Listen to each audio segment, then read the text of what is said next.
Hey, White Sox fans, can you believe it? It is the Mothership podcast, Sox Populi 205. My guest for 205 traces her South Side Sox knee Sox Populi origins all the way back to Mothership podcast 3. That's three people. That's 202 Mothership podcasts ago. And look at how youthful she still is. That glow is still there. You would not know she is 58 years old. It is Ashley Sanders rejoining us at South Side Sox. And I've told her already in print.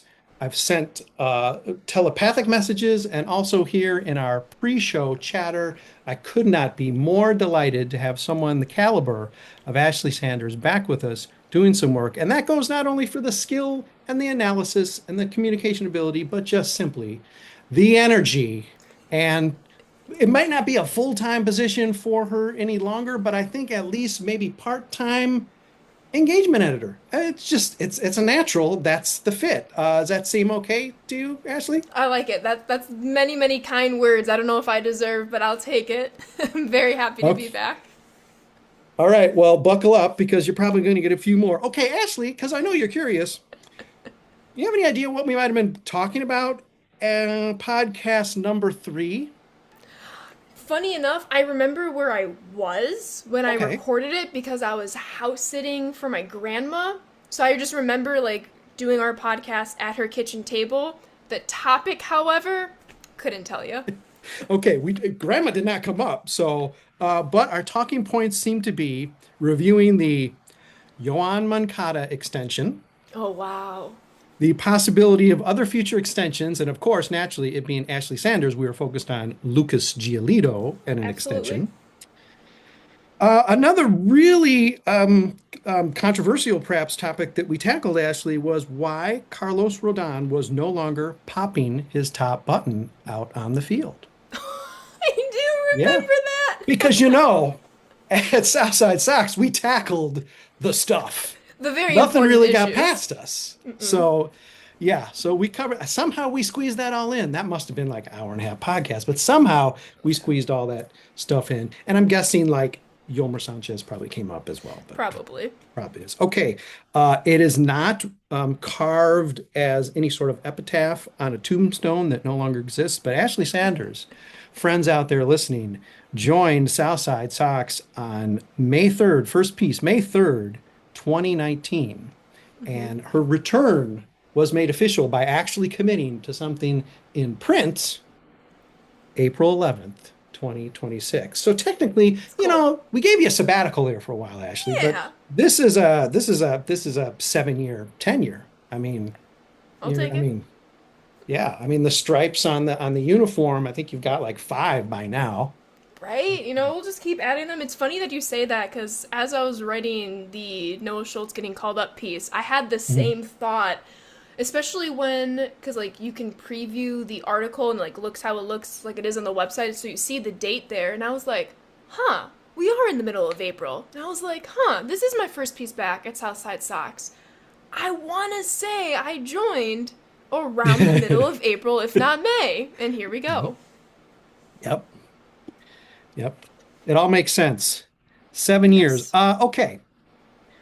We did not get to do an actual because we hadn't really figured well, I hadn't. Forget we, I'm not going to drag anybody else. I hadn't figured anything out at this point, even a year into doing this, especially with podcasts, because when the idea of podcast first came up in 2018, I was like, who can somebody do this? I think we actually the last time I probably put some sort of job ad out on Southside Sox. A lot of other sites do that routinely. Your company Yeah, may do that routinely.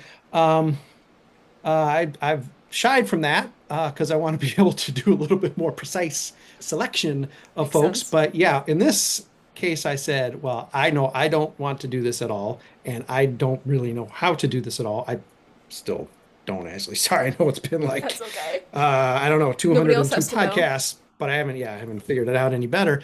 But yeah, very reluctantly. So it sort of makes sense that we're at this point still trying to figure things out. So we never really did an actual on camera or on audio. And by the way, that podcast number 3, just audio, no That's visual. right. No, we don't. What's YouTube? I had never even heard of it at that point. So, just audio. So, friends out there, you think you can like dial up on the Sox Populi YouTube and look for the Ashley Sanders first debut podcast way back in 2020? Yeah, sorry, you're just going to have to listen. You're going to have Yep. to use your ears. But it's worth it. Seek it out. It's worth it. Um, so let's just review a couple things we may need to review as we get to know again Ashley Sanders. Before we dive into, whatever this sabbatical thing is, like, I don't know, took like some big, hot, cool job, got all sorts of awesome media appearances, met all sorts of, yeah, that's stuff that nobody wants. So let's talk about the Nah. real important stuff, how you came to South Side Sox, but also the can you briefly touch on the 2018 onesie episode? Of course. In 2018, for all our fans who are familiar with Jason Benetti, he did a thing called Sox Math. I won it a handful of times, not nearly enough as my fellow writer Yeah, Joe on Super this Joe. site. However, I had won it, and so we had tickets to go to the White Sox game where they were giving away a onesie, and I was like, need the onesie. However, in 2018, close your ears for maybe some of our older listeners. I was 18 years old. I was 19. And the onesie was sponsored by, I want to say, Budweiser. So I was not eligible to get this giveaway because it had to be 21 plus. So I asked my stepdad, Joe, I'm like, hey, we have to go together. We need to get this onesie. And he's like, let's do it. And we were able to couple it because I just recently won Sox Math. We were able to reach out to White Sox PR. I was able to meet Jason Benetti on the field, watch batting practice, and then made my stepdad leave the field to get back in line to then pick up the onesie. The important thing. The field's Exactly. great. You Get know, the onesie. go get the onesie. And I still have it. Have I ever worn it? I'll just let haven't the been cold viewers enough. imagine that. Exactly. That's I mean, true. it's Right. 75 degrees every day here. Yeah. Yeah, In you're San gonna have to Diego, catch one I of should those. say. Yeah, one Yeah. of those rare days where you might need to put on the onesie. Yeah, let's just look past the fact that the promotion is basically an infant's pajama, but yet youth will be denied. I'm not really sure they thought that all the way through, or they did, and they just not expect to be challenged by a Sox Math champ, Ashley Sanders, walking in and Maybe. saying, "Come on, maybe it's the first Listen. 20,000, make it 20,001. Come on." My Yeah. stepdad's in line. That's Give what him I'm some saying. stuff. Exactly. Yes, you managed to parlay that pretty well. And of course, without getting into all the crazy details, this is just the first of a success before even this job here, which we'll get to in a second. Uh, Several other media appearances I can recall seeing you several times at the Trop. I believe you came away with maybe a bat or signed jerseys or something. Yeah, behind I was seats. able. I like brought my glove and like I was able to like call out Yomer and he pointed at me and he threw me a ball and I got it. And then it was Avisail Garcia. He was up and and this was before the netting per se, or at least as extended as the netting is now. So he lets go of the bat. It flings behind the third base dugout, and then it was the section over. The kid gets the bat, and I was like, "Listen, I gotta ask if I can take a picture with this bat." And sure enough, the kid was like, "Yeah, absolutely." So shout out to that kid, whoever they are now. But yeah, was able to get a ball there, a bat, and then Tampa Bay Rays, especially in the mid 2010s to the late 2010s. Definitely a lot of visitors at the ballpark, so a lot of White Sox presence when they're there. I have family that lives 10 minutes away from the Trop in St. Pete. So very affordable to sit Yeah, as a close natural visit. to the dugout. Yeah, there Yes, you go. practically free. Yeah. Yes. Yeah, Super Joe may have ended up being the champion and defending champion, but he did not parlay his success nearly the way that you have, Ashley, both in swag and in just an exposure. Sorry, Joe. I mean, Poor take some Joe. notes. It's not too late. Take some notes. We love Super Joe. Come on now. Yes. Okay, let's get to now. You are a live designer with San Diego studios. And listen, I'm already, just in saying that, I'm out of my element, but I can connect that for those of you out there listening or watching who that doesn't mean anything to you either.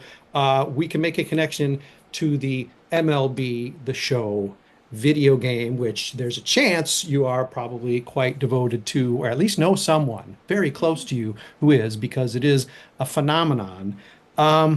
So before we even get to how you climb into that job, Ashley, which does not have to be a long answer, and you can also Hmm. defer any of these questions, as Of always, you can course. just say pass. But really, what is a live designer at San Diego Studios focused on the MLB The Show video game? Right, that is a fabulous question. I want to take it back a little bit. So, with MLB The Show, you have all these different modes. Fans might be most familiar with the franchise mode when you are the GM, Mm. you're in charge of the franchise, you see the season, however many seasons through. There's a mode called Road to the Show where you create your own ball player, you work your way up through the minors to the majors. Hopefully, you're ending in a into the Hall of Fame. I work in a mode called Diamond Dynasty. So what this mode is all about is it's virtual baseball cards that you are putting on your own dream team, whether it's legends, future stars of tomorrow, current day superstars. It's trying to earn those cards from all these different sub modes, whether you're playing online, whether you're playing against the computer offline, to build your dream team. So it's playing different modes, collecting cards to build your dream team. So where the live designer comes in is I design the content in which people are able to earn those cards to then put on their team. We take a lot of what's going on in the real Major League Baseball season. So we have something called like Topps Now cards for people who collect cards in real life. Topps releases those every single day. We then put those into the game for people to earn. So where my coworkers make those cards, put the different attributes, how good of a hitter, fielder, whatever they might be. I then take that and figure out how are people earning those cards? How can I design a fun way for them to play all the different modes to then earn that onto their team? So that is what I do as a live designer. It's not the only thing I do. One of the reasons it's like just one hat I wearing the designer hat. The other hat I wear is I run our streams at work. So I write all the outlines. I co-host them with my coworker Carson. Help even produce them. I do all that. I write and edit blogs there. I write and edit marketing copy, social copy. I do PR interviews, especially with MLB The Show. It's a yearly title, so there's always a lot of people who are interested and want the latest scoop. So my February's and March is full of all the different media people who want to get a little piece of the game. So live design, I design content while also working very heavily in all the communications aspects that it takes to be a video game.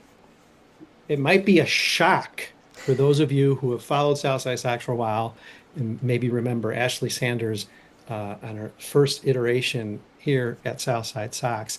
You'll be shocked to learn that a key element of the work she's doing now that most anybody listening to this can theoretically appreciate, if not directly appreciate, has to do with engagement and reaching out and talking to people and working with people. I It's a don't know lot of where that fun. came from. It just dropped out of the sky. It's just like an engagement thing. Wow, crazy.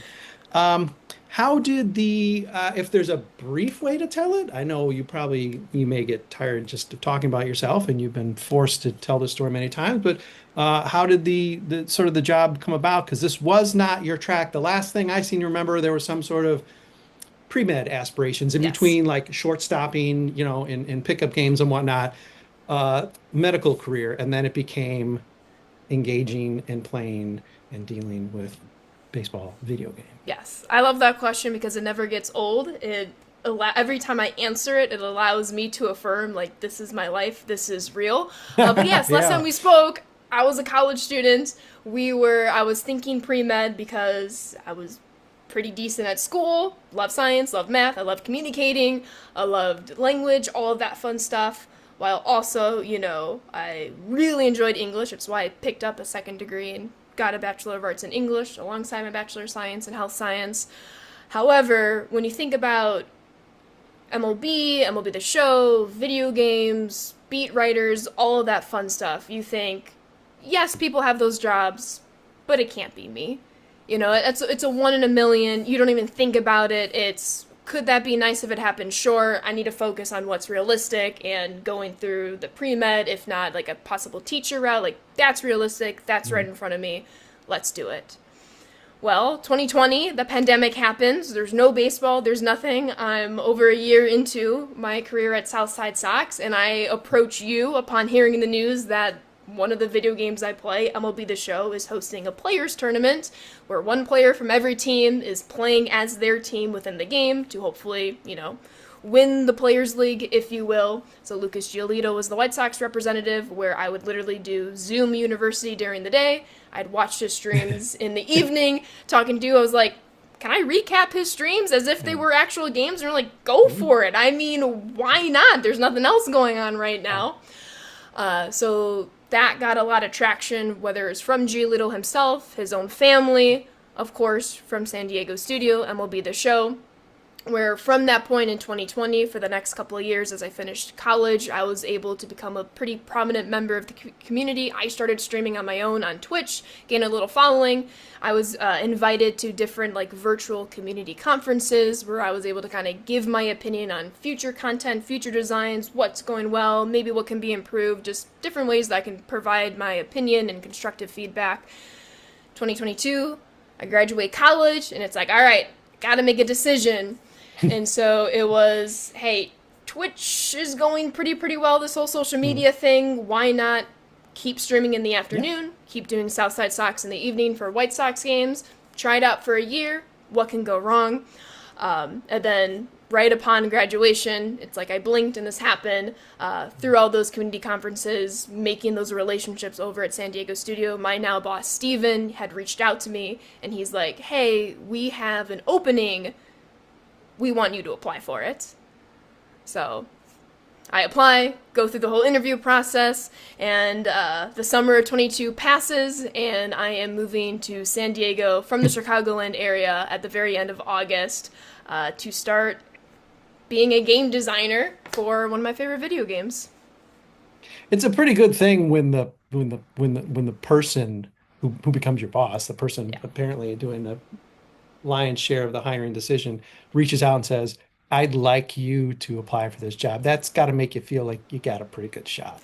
I had to read his message 20 times of is this real? Is this happening? Yeah, really. I remember I was literally in my room, and then I run downstairs to my family. I'm like, are you sure I'm reading this correctly? It was truly right. You couldn't have written a better situation for that to happen in. Okay, now be honest. And again, I'm sure this is a generational question. Not going to try to depants myself and reveal myself for being the grump and the crank that I am. But between the time you took this, no, but between the time you started live streaming games on Twitch and having people follow you and interact and love your reactions to a surprise home run or whatever, between that time, how long before that time did you realize that there was a thing where people watched other people stream games on? Had you always been fairly familiar with that, or was that something like, oh wow, that's a thing. Well, maybe I'll try doing it. Honestly, just a couple years beforehand. So I started streaming in 2020. I found out about Twitch in 2018 because that's when Fortnite blew up as much as it did. There's a lot of famous streamers, Ninja being one of them. So I would watch people play Fortnite and this is amazing. I know my brothers would always make fun YouTube videos. They never streamed, or if they did, it was just fun on YouTube, and we would do our Fortnite games. But again, at that point, it was end of high school, just started college, double majoring, don't really have time to do this whole streaming business. So honestly, for all the negative connotation and real life happenings of the pandemic, to get something positive from it, of having the time, because nobody's leaving their houses, nobody's going on vacation, seeing other people, why not dedicate my summer and then my evenings streaming? Well, and you had been there then, so you had watched some. You had been the viewer.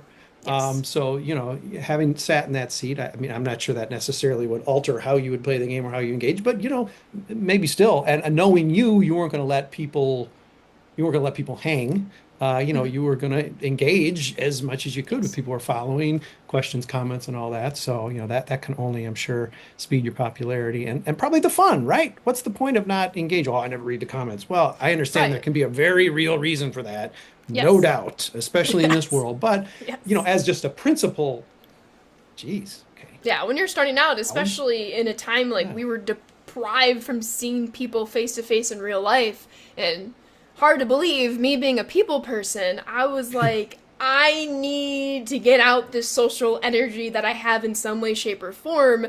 Everything else in my life is great. It's just not to the level where I need it to be. So that's where I found like such like a safe haven with Twitch and with the Twitch chat of people are here, people want to talk, and they're not just talking to talk, but we have similar interests, whether it's the White Sox, whether it's baseball, whether it's Major League Baseball or Major League Baseball as a whole, or whether it's just, the next Marvel show or the latest Taylor Swift album, like real life interests that we can just bond over. Mhm. We usually at the mothership here, at least of late, now that we're back working it Zoom wise, we really just try to cram our podcasts into the 30-minute or so slot that we're allotted, because, you know, Vox isn't just handing out like cash to have us like do podcasts. So we're going to do we're going to make the rare move and we're going to stop this podcast. This is going to be our commercial break, and I'm going to stitch a couple together. So Ashley has a chance for a wardrobe change.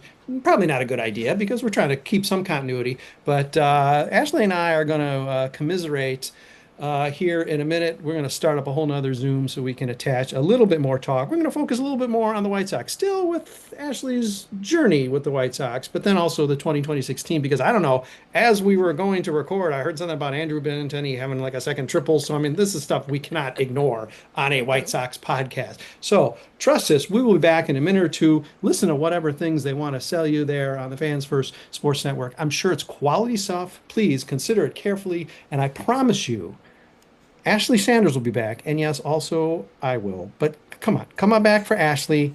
We'll be, talking more stuff, including White Sox, as soon as possible. We will be back as soon as I can figure out how to stop recording. Well, there it is. We're going to stop the recording now. Here's a commercial break. Ashley will be back. I promise.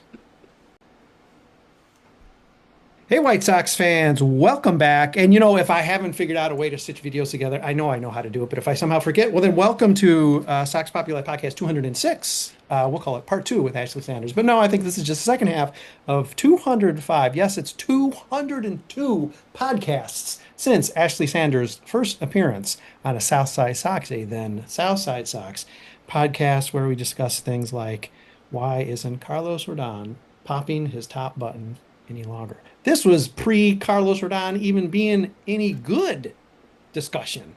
Man, it's been a long time, Ashley. Mm-hmm. Very long Ashley time. Sanders is back. We are calling this a Re-Meet the Players podcast because we are re-meeting Ashley Sanders, who is off on sabbatical, doing something in San Diego, making world famous video games, talking with MLB Network, and probably like NBC and the Today Show and what I'm sure I want to know. I'm going to have to hang up on Ashley because I'll get so jealous and upset. No, of course we are super happy. Among many fabulous alums of South Side Sox is Ashley Sanders, and it makes it especially delightful to be able to welcome her back to do some work. Let's just kick it off right there. I had a couple questions for that, but as long as my stupid, long-winded intro ended there, hey, Ashley Sanders, why come back to South Side Sox? It's a great question. And are you seeking medical help for that condition? Never wanted to leave. Maybe it was just like the youth and naivety. For those who don't know, taking the job as a live designer with MLB The Show, I packed up my life outside of inside the Chicagoland area, brought it to the southwest corner of the United States in San Diego, and I was like,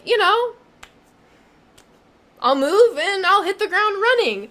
That was not the case. I don't want to bore you with all those details, but it took me a long time to adjust being from home, being on my own, going straight from college into real life 40 plus hour work weeks, day in and day out. Just having to figure out who you are when you're the only person you live with and all of that. Yeah. So part of it was just taking the time to truly get settled and organized. I'm somebody who, like, I'm the crazy person. No matter how late my flight comes in and I get back home, I'm unpacking my suitcase that night, day, whatever it might be. So the fact that you can't do that all in one evening when you move took me for a curveball. However, a lot of it was just getting settled, and then truly and still continuing to thrive in the role that I do have with MLB The Show. I love it. It's so much fun, while also, being outside the Chicagoland area. There's not many ways to talk about the White Sox, the team I love. I get asked, What? They don't dominate right? the conversation out in San Diego? I know! Who would have thought? A lot of people ask, like, oh, you're a Padres fan now, right? And I was like, no disrespect to the Padres. I'll still go to games. Petco Park is one of my favorite stadiums. Yeah. I'm always going to be a White Sox fan. The loyalty just runs through my veins that way. From birth. Exactly, from birth. I read to meet the players from birth. There we go.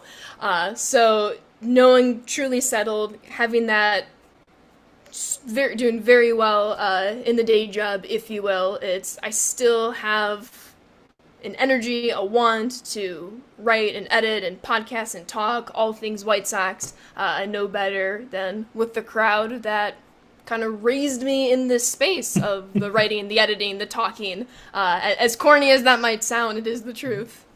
Mm-hmm. Well, it's a delight. I would never have thought it could happen. So and let's face it. this isn't like life-changing, the marriage, birth, death, whatever. But this has been a really nice period to have both you and Di Billick coming back, and yeah, hey, listen, the door's open. We have like 110 people have worked at South Side Sox all this time. I'm not sure I want all of them back. Oh, I definitely don't want a few of them back. That said, most I would. So gosh darn it. And number one on the list, sorry to embarrass you, Ashley Sanders, but it's Ashley Sanders. There's no doubt about that. Very kind. Okay. All right. I guess that settles that question. Although, again, I would maybe recommend just even like a teledoc on that one, because you may need to get that figured out.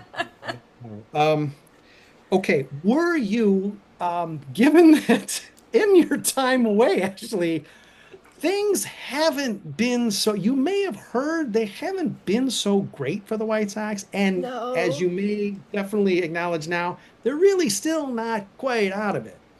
Had you stepped away, were you away from the White Sox at all? Obviously, the inability to just hit the highway, say, right, hey, stepdad, let's get going, let's see a game. Hey, all right, I got free tickets.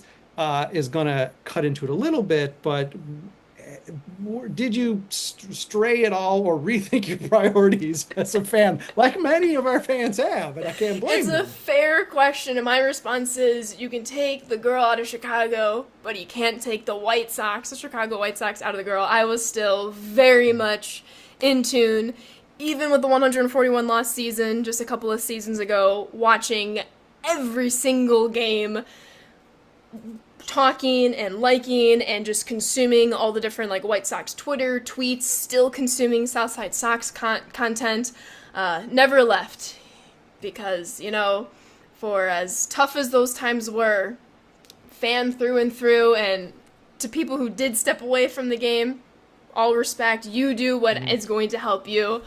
For me, I gotta be in it through the thick of it, through the downs, and there have been many, many, many downs. Yeah. With fingers crossed, Rebuild 2.0 brings many more ups. Yeah. Some of us, maybe even on this podcast, just dream of being able to step away and drift away. Mm-hmm. But it wouldn't be Ashley Sanders, so let's just move past that topic. All right, well then let's crack into the 2026 White Sox. Ashley Sanders, this is a team that's now lost 100 or more games, an unprecedented 3 times in franchise history.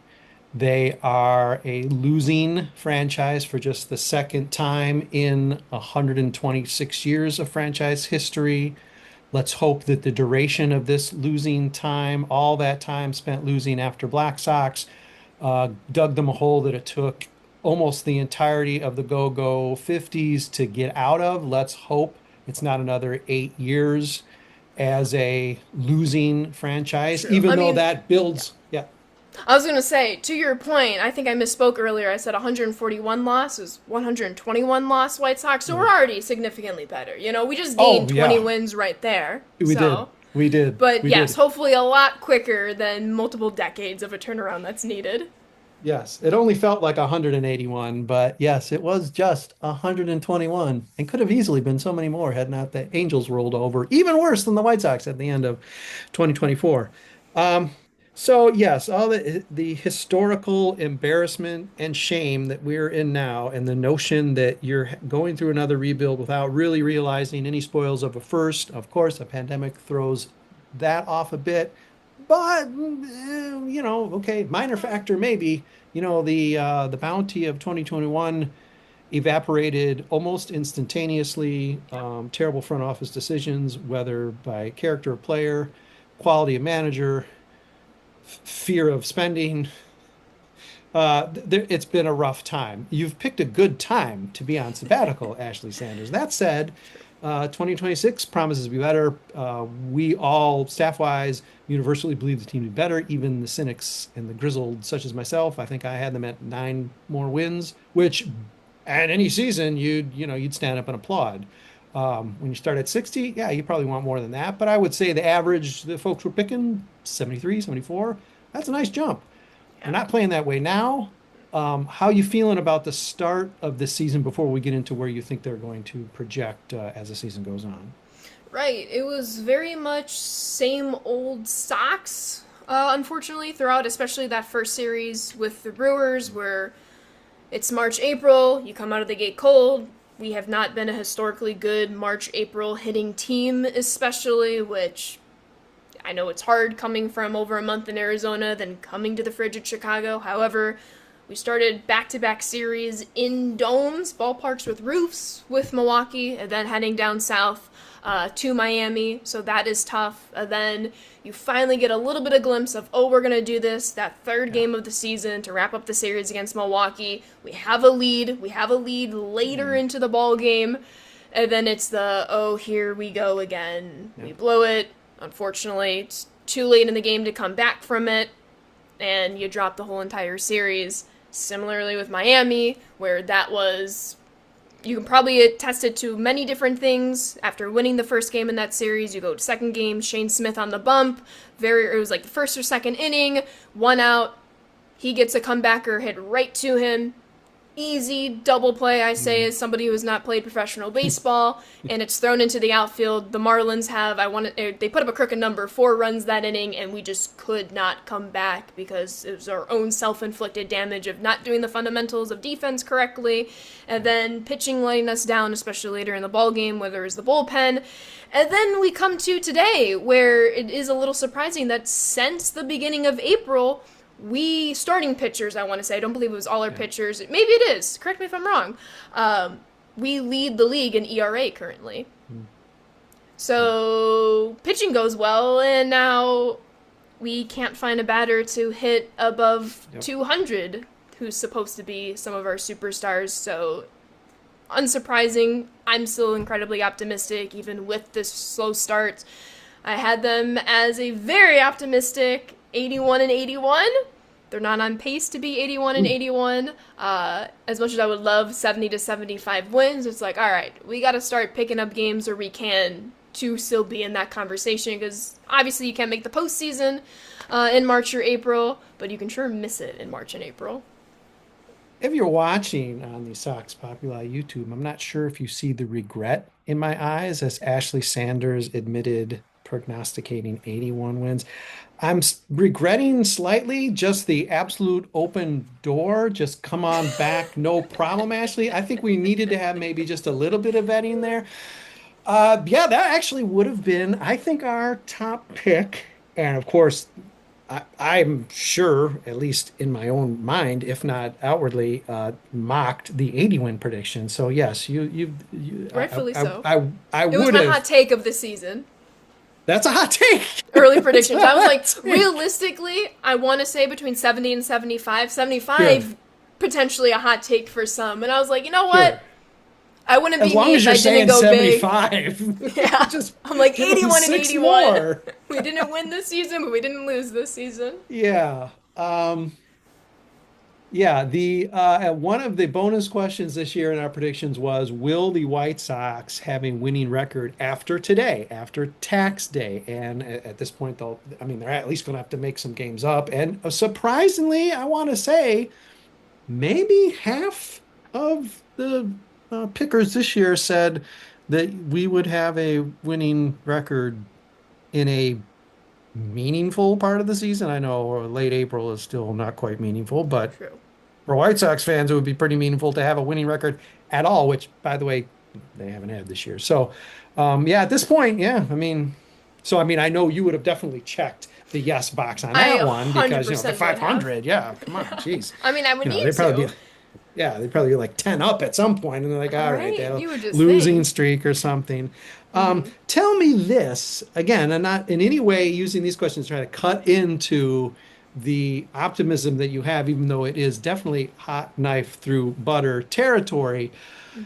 Most of us a year ago, it gets a little tiring in the off season. I'm sure you can imagine because you've been in those shoes on these podcasts where it's like, all right, what do we talk about? Okay, how many games are going to win the next season and blah blah blah. And one of the things that's been a little hotter preseason in the last couple of years was is the pitching or the hitting going to be worse? And I think we had a little bit of a mixed bag in 2025. Some people said pitching, some people hitting. Of course, the people who said pitching, were crazy.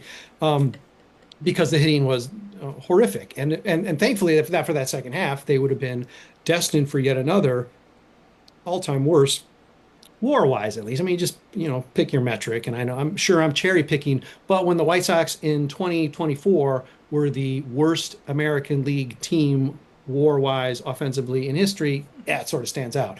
Yes. This year, we said pitching. I mean, I think everybody, or most people, at least half and half, said pitching because there did seem to be legit concerns about this rotation, and that's even when Shane Smith was a major leaguer. And I'll just say the hitting being this horrible, even with Kyle Teel out, the hitting being this horrible. I mean, horrible maybe wouldn't be surprising. This horrible is a stunner. Is that something that has given you a bit of a gut punch and maybe thought, well, okay, if I had to pick now, it wouldn't be 81-81 because this team can't, hit if you lob the ball underhand. Right. No, I am 100% in agreement there, where it is very concerning, especially now we're, what, 3-ish weeks into the season? It's going to be Yeah. about a month, maybe next week, give or Yeah. take. So part of me is still, it's early. However, how long can I keep saying it's early until we're now at the All-Star break? So it is Yeah. very concerning, not just that it's, maybe it's a Coulson and a Murakami. Murakami Mm. adjusting, maybe some sort of sophomore slump with Coulson. Everyone else is doing their thing.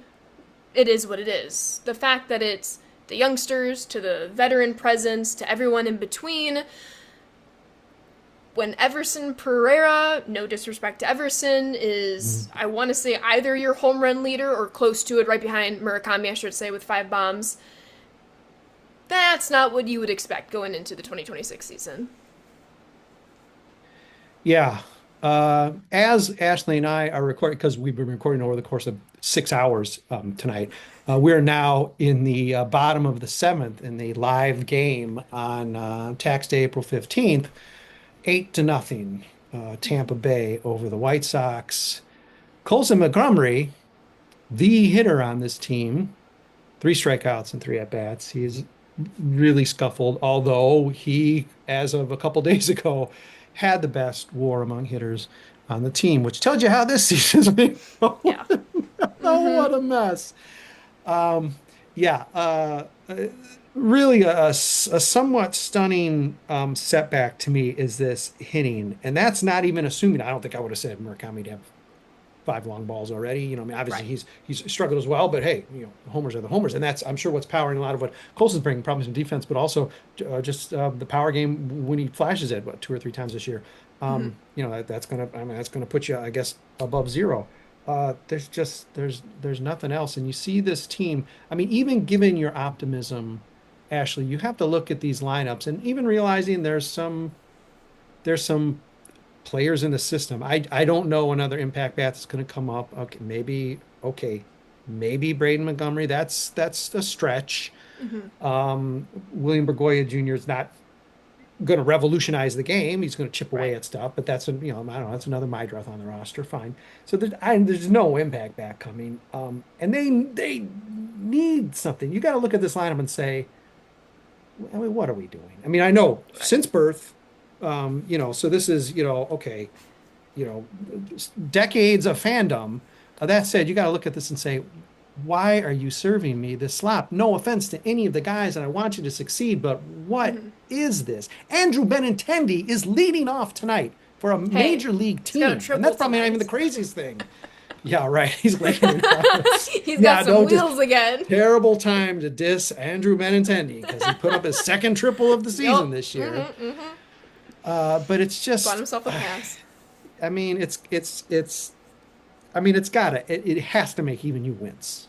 Yeah, some of the lineup decisions are questionable at best. And then I know service time manipulation couldn't really do much, especially when it comes to a bigger name like a Sam Antonacci, who's making his major league debut tonight on the recording this episode. So you just think of the energy and hustle and grit that he can bring, hopefully lights a fire. To the credit of Miguel Vargas, he hit a weak grounder just the other day, if not 2 days ago, hustling down the line. So I see glimpses of what this team should be, even though they Mm. aren't that right now, which again keeps me hopeful, keeps me optimistic. However, when we're talking about the offense, bringing it back a little bit to the defense, when Colson Montgomery is at the DH spot and he's not even playing shortstop, this is the face of the franchise, Colson Montgomery, for no disrespect to Luis Angel Acuna, because everyone else is slumping, a very Mhm. slumping player who is getting set at that premier position. Yeah. Some of these decisions are a little confusing, especially Yeah. when you're not putting some of your better bats a little bit Mhm. higher in the order. Again, Benintendi leading off in the lineup. That is a little bit of a red flag. It's like Chase Majoff, Sam Antonacci. Let's have Yeah. them nice little 1-2 Yeah. punch. Murakami Coulson right behind them. Go from there. Ashley, he's got the wheels. You got to bat the That's guy true. He's leadoff. got the He's got the wheels. wheels. I want my leadoff hitter hitting Yeah, triples he's got to the the green tune of light. Benintendi. Yeah, he's got the Yeah. green light. Yeah, I mean, put it in perspective how terrifying it is or how depressing it is that, I mean, it's no diss on Sam Antonacci, Hmm. nor was it Kyle T before him, nor will it be Braden Montgomery in the future. If you're saying, and most fans are saying it, oh, Sam Antonacci can come up and he can light a fire in this team.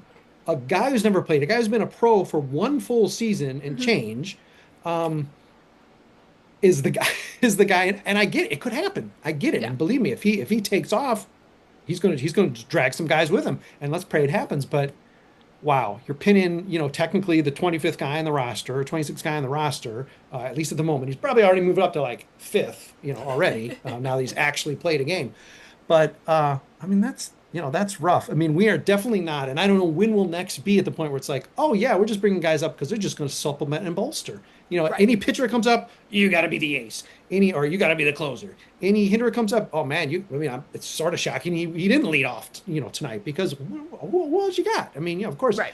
Chase has done all right, slumping too, but you know, um, it is a bit of musical chairs, and I don't envy Will Venable for the choices because the truth is, you obviously are, for whatever we believe a manager can add to wins and losses. I happen to think it's significant. A lot of people say, "What are you talking about? You're an idiot. It's an administrative position." Fine, especially if the GMs, as they do these days, call more and more of the shots. And Venable was hired to whatever degree that he was going to provide somewhat of a pass through for Chris Getz to get what he wants on the field. Um, But speaking of Venable, he improved the team by 20 plus last year, 21, I guess. I don't know. I can't do math, but significant amounts. I even thought he should actually get manager of the year consideration because how often, I mean, I understand historically bad, historically bad. 20 win improvement in your first year. Pretty I'm a big. little surprised he didn't get a little something there. Hmm. That said, lost a ton of close games. Pythagorean record, the run differential record, had the Sox at like, I want to say at least 10 wins better, maybe even 15. Not a good mark there for Will. I'm not sure what I'm seeing even early in the season. Love the temperament, love the vague positivity. But I gotta say, I remain unsold, and I want to be. Your take on Will and what we might see changing this year, what you might be looking for from this year to be either on the Venable bus or even more driving it this year. Yeah, I mean, with Venable, you have to also, in my opinion, take account the whole new staff that he has employed this year, letting virtually everyone that he Yeah, kind of assumed in his first year manager last yeah, year, he now is able to pick, his bench coach, first and third base, hitting, pitching, what yeah. have you. You're only as strong as the people around you. So I wonder if part of this is just the learning curve of, especially for these young players who want to have dependability, who are going to lean more into what you tell me I will do because they're still trying to figure out themselves and who they are as a player. Yeah. They have the one philosophy, which again, both of these years are still under Will, so you would hope he's still providing the consistency, whatever his message is to the players. We are seeing the hustle in the field, which just reminds me of Rick Renteria back in his days of the Hmm. late 2010 Sox, who were not very, very good, but you knew they were hustling down the line and Hmm. would provide that entertaining baseball. But because he has two different staff from last year to Hmm. this year, am I making it too big of a story of, is it just the team learning the different philosophies, all the different personalities blending together? Maybe it was Ethan Katz found a way to communicate with our pitchers last year. Hmm. Well, he's not our pitching coach this year. What can Yeah. now be said to get that same thing that Ethan was able to provide last year that Will can't, but he Hmm. has to rely on his coaches to be able to do that? But to answer your question, it's tough. It's, what do you say to not just the one player who might be slumping, but your whole entire lineup that's slumping? Like you were saying, I do not envy the position. I still have the belief in Will because we see those glimpses of the hustling, of the doing well, of a lineup decision that I really enjoy or admire, or the way he puts in the better defenders late in the innings of a game. We'll take it. However, I do wonder how much of this is just the growing pains of understanding a new staff. But then to contradict myself, Will is the constant. So to Yeah. have this fall He chose off these guys after too. such Yeah. a successful second half of last year, Yeah. I don't know if I have an answer. Yeah.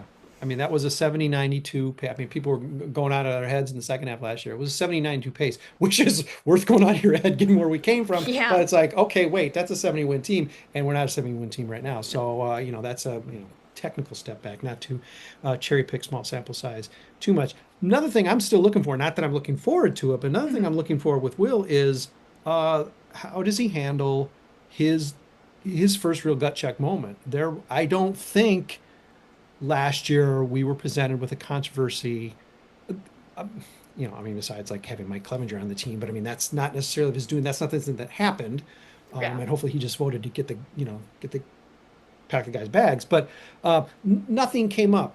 I don't recall, a lack of hustle situation, player defiance situation. And again, that sort of helps that it is a young team and that really shouldn't be happening. And I'm guessing none of these guys are prima donna enough to be kicking up dust and causing these situations, but we don't have even some kind of random one controversy that's tested him, and that's a way for him to either um, sh- shirk shirk responsibility or shrink away from it, like we saw with Pedro Grifol, certainly, or really establish himself as the guy where maybe somebody who's more on the fence like me gets a little bit more on his side because he handled the situation well, supported a guy when it was necessary. I don't know what I can't even imagine what it's going to be, but it's going to come.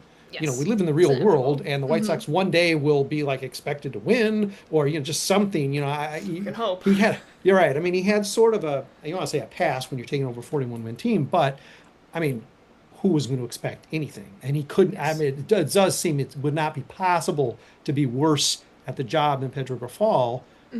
So, for that matter, maybe Tony La Russa, but. Um, that's another thing I'm sort of waiting on, not hoping for, because chances are the test is going to be something, negative and difficult, beyond injury. But that to me is going to be a bit of, and it's sort of shocking that now he's had 180 games or so under his belt, and it really hasn't happened yet. Even two springs, and it really hasn't happened Yeah. yet. And maybe that's great, knock on wood. But I mean, it's going to come, and I'm curious to know how he's going to respond and whether the team rallies stronger, than they were, or this becomes the beginning of the end for him. Because you're right to cite Ricky Renneria. People had different feelings about him, but he had the clubhouse. He had the guys back. They were really on the take. I mean, of course, Ricky got completely ripped off by not deciding to be like third base coach, whatever the deal was, whatever the clause in the contract is with the White Sox managers of, if Tony wants to come back, you got to step aside for a while. And, he want to do it. He's like, yeah, I can sit home and get paid. I don't got to be the third base coach or sit up on the box until Tony gets out of his system. So yeah, he took off, and the Sox, I think, are worse for it. I don't know that Ricky Renneria being around keeps Eloy from not getting hurt, or all these guys, this core being better, but, sort of a sort of sets the tone for the 20s. Yes, it is very interesting because, like, consuming all the different White Sox podcasts and interviews and all the different media access that, whether it's ourselves at Sox Fest or all the various different sites, you can see the team gluing together. You can see almost every player in every podcast, interview, whatever it was that I watched, crediting Will. So now it's like, all right, at least surface value, face value. The team is behind Will publicly for sure. To your point, what are we kind of missing behind closed doors? Are we waiting for a situation to happen to truly rally them? Or is it just going to wait until the Energizer Bunny, Kyle Teal, finally comes back, but he's at least still a week away from his own rehab assignment? Yeah. So I almost question you, like, does Will need to create the situation where nothing dramatic of a controversy or whatever it might be, but to keep it simple, does he have to go back-to-back games in the third inning and he gets tossed because he's going to go to the plate, he's going to show up, the umpire kicks some dirt over home plate, whatever it might be, and now he's out, the team needs to rally, they do rally, and now they're boosted. Yeah. That's interesting, because we have seen those moments where the team did, I mean, the opening series, we didn't feel that the team maybe had the heart in it, and not to micromanage from the other side of a TV set, I suppose, but vibe check, and the vibe check wasn't great. I'm not sure the vibe check, getting blown out after the highs of having Noah Schultz and Sam Antonacci coming up from the minors back to back. Isn't a great sign. So I'm not sure you can necessarily go Bull Durham and throw the bats in the shower and call them lollygaggers, because that maybe doesn't ring. That's overdoing it. That's probably a little too old school Yosemite Sam. But yeah, you might. That's a good point. You may need to provoke that, and without picking on a guy, because I don't think there's a guy to pick on this team. No. There's not like one guy like what he is the lollygagger, and everybody else is sort of cool and tolerating him. So I don't know how you generate it, but yeah, it could be the typical. I mean, I don't know. It could just be eyewash to go out there and get like thrown out of a couple of games, but nothing else is working. Change the pregame spread. Change what you say in the postgame. Wear your hat a little differently. Hard for him to wear the hair differently, but wear the hat a little differently. Yeah. I mean, at some point, you can't just keep walking out there, handing the lineup card over and being like, all right, well, this is when it's going to change. Because, I mean, we talk spring training, and we can talk at least a bulk of spring training. Now, we're not just talking about, 15, 20 games. We're talking about, 30, 40 games where, the core has been around, the message has been delivered. And, this is second straight season where, hitters, it might involve throwing bats in a shower, because it can only help the bats at this point. Because man, oh man, I hate to keep emphasizing how lousy this offense is, but you do not think it can be worse than 20, 24, and even the first ever 25. And Yeah, and yet here we are talking about this, and Sam Antonacci being the guy who's going to somehow rally the team. Oh, Ashley, geez. Okay. Before I let you go and preview the next article from Ashley Sanders on South Side Sox, um, okay, 81 and 81, and that could even be Hmm. modified. And you said your realistic pick was, like low mid 70s. Okay. Yes. It's obviously we're not deep into the season yet to say, oh well, forget it. We'll be lucky if we avoid a. People, I gotta say, too much of our readership, even me, again, I'm pretty grizzled and cynical, but they're like, oh yeah, it's gonna be another 100 loss season. I'm like, wait, no, they're gonna go backwards, and maybe not forward, backwards. I mean, that even seemed far fetched for me. Obviously, it's on the table at this point, Yes. pace wise. Okay, now not expecting you to revise your prediction down, 20 wins, but there's time. Do you see this team being able to put together? And maybe your best hope is that mid 70s at this point, but are you still thinking, given that 90% or so of the season is still there, this team manages to click and put it together? Yes, I definitely think there's very much enough time for them to get it together, go on a couple win streaks to combat all these early losing streaks. Wins. What is I know, what? I know. Can you Unheard repeat? No, I'm phrase. not. Is that a foreign phrase? It might Win be. I learned it just last streaks. year taking a foreign language class. Yeah, win Okay. streak. Two All words, one right. phrase. Okay. So the Win possibility is streaks. out Okay. there. To your All right. point, I don't know like what the word is. Maybe the word is expectation to your point because we should not be going backwards at this point. Call it rebuild 2.0, whatever phrase you want to use to categorize what we're in. We should not have another 100 loss season for take your pick, however many Yeah. X years. It should be, and I think 99 wins is still very, very generous of, yeah, you can lose 99 wins and call it a success. We should be, and again, it's crazy calling all this losing a success. So Mhm. let's phrase it into to continue trending in the direction we all want to trend toward. It should be 99 wins or less, no matter what this season. I would argue it should be as close to 90, if not 90-ish wins or less, to call this a continuing trend into the right direction. If we have a very similar season to last year, I think there will have been some misses that will need to be addressed into next year. What those misses can be, only the season can tell us, but it should not be the catastrophe that we have become so used to in these three straight, including, to your point, the AL worst team in history of Major League Mhm. Baseball just 2 seasons ago. We should Yeah. not see another 100 loss. We should not Yeah. expect to see another 100 loss season, or else I would call Yes. that season a failure. Yes. Okay. From the woman who just decided to assign the White Sox 141 losses, she was repeating 99 wins. Of course, she's referring to 99 losses because the White Sox win 99 games. Imagine. I I I I quit. I'm cashing in the 401k. It's done because it's never going to get any better than that to Yeah. take a team that lost 100 and won 99. But 99's on the right. We better be closer, or we better be more on the way to 99 wins than 99 losses. To your Yeah. point, one less loss would be a success. With this fan base, Right. you're killing them if you do Nah. that. But technically, a better season. You have to make, what was 102 losses last year? So in my opinion, you have to make Yeah. at least another 10 game, 92 Yeah. losses or Yeah. better, 91, 90. Yeah. Yeah.